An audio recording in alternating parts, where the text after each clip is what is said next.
বাংলাদেশের মানুষের আস্থা এরকম একটি ক্রান্তি লগ্নে সব সময় বাংলাদেশ জাতীয়তাবাদী দলের উপর। এটা নতুন কিছু না, বারবার দেশ ক্রান্তি লগ্নে পড়েছে।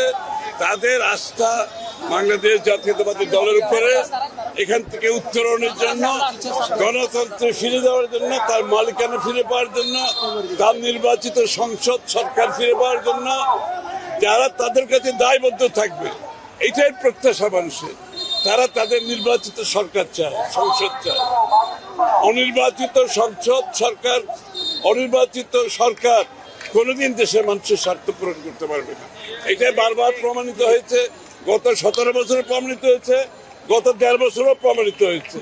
মানুষ যত তাড়াতাড়ি সম্ভব তারা তাদের নির্বাচিত সংসদ সরকার চায়। এর মাধ্যমে দেশের উত্তরণ ঘটাতে চায়।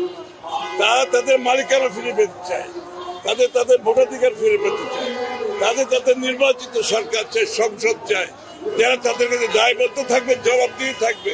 এই দায়বদ্ধতার অভাবে, জবাবদিহিতার অভাবে বাংলাদেশ আজকে এই ক্রান্তি লগ্নে উপনীত হয়েছে। নির্বাচনের বিরুদ্ধে সবসময় যারা গণতন্ত্র বিরোধী শক্তি, যারা জনগণের উপর যাদের আস্থা নেই, জনগণেরও যাদের উপর আস্থা নেই, তারা তো নির্বাচন চাওয়ার কোনো কারণ নেই। বাংলাদেশের মানুষ তারা তাদের নির্বাচনের মাধ্যমে তাদের সংসদ চায়, সরকার চায়, যারা তাদেরকে দায়বদ্ধ থাকবে, জবাবদিহি থাকবে।